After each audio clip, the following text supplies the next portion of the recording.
कृष्णाय वासुदेवाय हरे परमात्मने प्रणतक्लेशनाशाय गोविंदाय नमो नमः। परम मंगलमय भगवत स्वरूप कार्तिक मास की कथा में प्रवेश करते हैं। 9वें अध्याय में प्रवेश करते हैं। कल आपने श्रवण किया कि भगवान शिव का और जलंधर के साथ में घोर संग्राम हो रहा, युद्ध हो रहा है और शिव जी ने अनेक बाण मारे। शिव जी को जलंधर ने बहुत बाण मारे, ढक दिया। इधर वृंदा जो जलंधर की पत्नी है वो स्वप्न देख रही है। वृंदा ने स्वप्न में देखा कि उसका पति शरीर में तेल लगा करके नंगे शरीर से भैंसे पे सवार होकर के दक्षिण दिशा की तरफ जा रहा, प्रेतों के साथ में जा रहा। प्रेत जब किसी की मृत्यु निकट आ जाती है तो ये अशुगुन उसको होने लगते हैं। इसी प्रकार से कंस को भी ये सपने आने लगे थे। जब भगवान श्री कृष्ण मथुरा पहुँचे थे उस समय कंस ने सपना देखा था कि मैं कीचड़ में फंस गया हूँ और शरीर में तेल लगा करके भैंसे पे बैठ करके दक्षिण दिशा की ओर जा रहे हैं। और वृंदा ने भी सपना देखा कि अपना गांव समुद्र में डूब रहा है। तब वृंदा बहुत घबराई और उसे कहीं शांति नहीं मिली। वो भाग गौशाला में अनेक जगह गई लेकिन उसको शांति नहीं मिली। वन में जाकर पहुंची, वन में भटक रही थी। एक वन से दूसरे वन में जब गई तो जैसे दूसरे वन में वहाँ पर पहुंची तो वृंदा ने क्या देखा कि सिंह के समान मुख वाले 2 राक्षस देखे। उसे देखते ही डर के मारे भागी। आगे जाकर के एक मुनि, एक तपस्वी मुनि देखे और उनके साथ में 2 चेला थे। उनसे जाकर प्रार्थना करी, महाराज मेरी रक्षा करो। तो मुनि समझ गए वृंदा बहुत डरी हुई है, तो देखा तो उन्होंने हुंकार करी तो जो राक्षस थे दोनों भाग गए। तत्पश्चात वृंदा ने मुनि से विनयपूर्वक कहा, महाराज मेरे पति जलंधर और महादेव जी में घोर संग्राम हो रहा है, सो उसकी किसकी विजय होगी? आप ये बताइए महाराज कि जीतेगा कौन, क्योंकि आप सर्वज्ञ हैं। वृंदा की बात सुन करके मुनि ने ऊपर की ओर देखा, आकाश की तरफ। उसी समय 2 बंदर आकाश में दिखाई पड़े और आकर के महात्मा जी को प्रणाम किया। मुनि के संकेत पर दोनों बंदर वहां से फिर चले गए। थोड़ी ही देर में देखा वो फिर आकाश की तरफ देखा तो 2 उन्होंने जलंधर दैत्य का सिर और धड़ ला करके वृंदा के पति के वृंदा के सामने गिरा दिया। अब वृंदा अपने मृत शरीर को पति को देख करके बहुत दुखी हुई, रोने चिल्लाने लगी, मूर्छित होकर गिर पड़ी। तो मुनि ने अपने कमंडलू से जल लेकर के छिड़का, इससे उसमें कुछ चेतना आई। तो वृंदा घबराई, वृंदा रोते हुए कहा, महाराज इसको पुनः जीवित कर दीजिए। मुनि से बोली, महाराज जिसने देव गंधर्व विष्णु सहित 3 लोगों को जीत लिया था वह शिव के हाथ कैसे मारा गया? आप बड़े सामर्थ्यवान हैं, किसी प्रकार मेरे पति को जीवित कर दीजिए। वृंदा की बात सुनकर मुनि ने कहा, महात्मा जी ने कहा कि शंकर जी के मारे हुए को जिंदा करने में सामर्थ्य किसी में नहीं है, फिर भी तुम अगर कह रही हो तो इसको जीवित किए देता हूँ। ऐसा कहकर मुनि ने जल लेकर के उस पर छींटा मार दिया।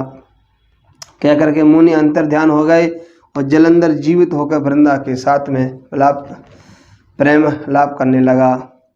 महात्मा जी तो अंतर ध्यान हो गए और जलंधर उठ के खड़ा हो गया और वृंदा के साथ में आलिंगन करने लग गया। वृंदा भी अति प्रसन्न हो गई, सुख के साथ कई दिनों तक अपने पति के साथ रमण करती रही। एक दिन मैथुन के पश्चात अपने पति के भेष में विष्णु को देख करके अत्यंत क्रोधित होकर के श्राप देने लगी, बोले तुमने मेरा पातिव्रत धर्म नष्ट किया है। वो महात्मा वो मुनि कोई नहीं थे, वो विष्णु भगवान ही थे। वो वृंदा का पातिव्रत धर्म नष्ट करने आए थे। तो वृंदा ने कहा तुम्हें धिक्कार है, वह कपट मुनि तुम ही हो। तुमने जो 2 राक्षस माया से बनाए थे वो राक्षस ही तुम्हारी स्त्री का हरण करेंगे, और तुम्हारा चेहरा जो बंदर था वो बंदर तुम्हारी सहायता करेगा। फिर कहा तुम जाओ पत्थर हो जाओ। आज वृंदा ने श्राप दे दिया कि जाओ तुम पत्थर हो जाओ। श्री नारद जी कहने लगे हे राजा पृथु, भगवान विष्णु ने देवताओं और भक्तों के कार्य करने के लिए पतिव्रता वृंदा के शील को यद्यपि हरण कर लिया था, परंतु उसके मन में बड़ा दुख हुआ और कहने लगे हे वृंदे, मैंने तुम्हें श्राप को ग्रहण तो कर लिया।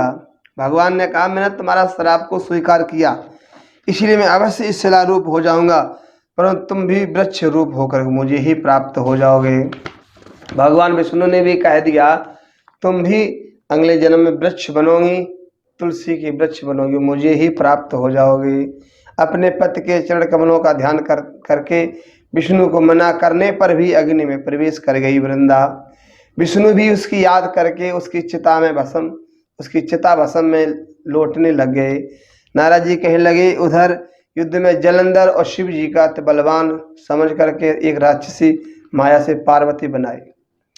जब जलंधर समझ गया कि शिव जी से युद्ध नहीं हम जीत सकते, तो उसने माया से एक पार्वती बनाई और पार्वती को मारने लगा। जैसे पार्वती को मारने लगा तो शिव जी शुम्भ दैत्य से पार्वती को मारा, जिसके अति शोकाकुल हो गए और नीचे को मुँह करके शिव जी बैठ गए। तब जलंधर ने अवसर पाकर शिव जी की छाती में पेट में अनेक बाण मारे। इस प्रकार शिव जी संकट में जानकर भगवान विष्णु वहाँ पर आए और राक्षसी माया का ज्ञान कराया। तब शिव जी ने बड़ा भयंकर रूप धारण किया और राक्षसों को मारने लगी है। देख करके जलंधर ने भी अत्यंत तीव्र बाण 3 बाण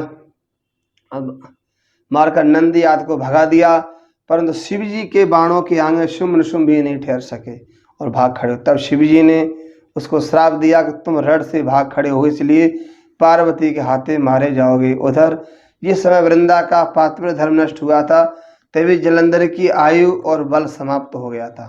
विष्णु ने महादेव जी को अपना सुदर्शन चक्र दिया और अपना तेज दिया। शिव जी ने उनसे अपना ऋषियों के तप का, पर्वतों और पतिव्रत स्त्रियों तथा ब्रह्म का तेज अगर सुदर्शन चक्र जलंधर पर छोड़ा, इससे जलंधर का सिर धड़ से अलग भूमि पर गिर पड़ा। सिर का धड़ लगते ही जलंधर का तेज शरीर से निकला और भगवान शिव में समा गया। जैसे ही भगवान शिव ने जलंधर का वध किया तो जलंधर के शरीर से जो तेज निकला वो भगवान शिव में ही समा गया। वृंदा का जो तेज निकला वो पार्वती में समा गया। उधर विष्णु वृंदा की चिता में लेटने लग गए। तब देवताओं ने शिव की स्तुति करी, कहा महाराज आपने जलंधर को मारकर देवताओं को बड़ा उपकार किया है, परंतु एक बड़ा अनर्थ हो रहा, कृपा करके उसका भी उपाय सोचिए। भगवान विष्णु वृंदा के पतिव्रता धर्म से मोहित होकर के उसकी चिता में लेट रहे हैं, किसी प्रकार विश्राम नहीं कर रहे हैं। तब शिव जी ने कहा कि तुम भगवान की योग माया की शरण में जाओ, वही तुम्हारे सब संकट हरेगी। देवता देवी स्मरण करने लगे, देवी तुम सारे जगत को उत्पन्न, पालन और नाश करने वाली हो। सतगुण, रजोगुण, तमोगुण तुमसे ही उत्पन्न हुए हैं। ऐसी प्रकृति देवी को हमारा बार बार नमस्कार है, जिसने 23 रूप धारण कर जगत के रक्षा की है। जिस देवी की माया को ब्रह्मा देवता भी नहीं जानते, उस देवी को हमारा नमस्कार है। जिसके भक्तगण दरिद्र, अनादर और मोह को नहीं पाते, उस मूल प्रकृति को हमारा नमस्कार है। श्री नारद जी कहते हैं कि हे राजा पृथु, जो तीनों समय स्तोत्र द्वारा पाठ करते हैं उनको दरिद्रता आदि कोई दुख नहीं होता है। उस समय देवताओं ने आकाश में एक तेज देखा। आकाशवाणी सुनी कि गौरी, लक्ष्मी और सरस्वती रजोगुण, सतोगुण और तमोगुण के रूप में हूँ। अब यही तीनों तुम्हारा कार्य सिद्ध करेंगे। देवताओं ने आकाशवाणी की कथा अनुसार तीनों देवियों की आराधना की। उन देवियों ने प्रकट होकर के 3 बीज दिए। देवियों ने 3 बीज दिए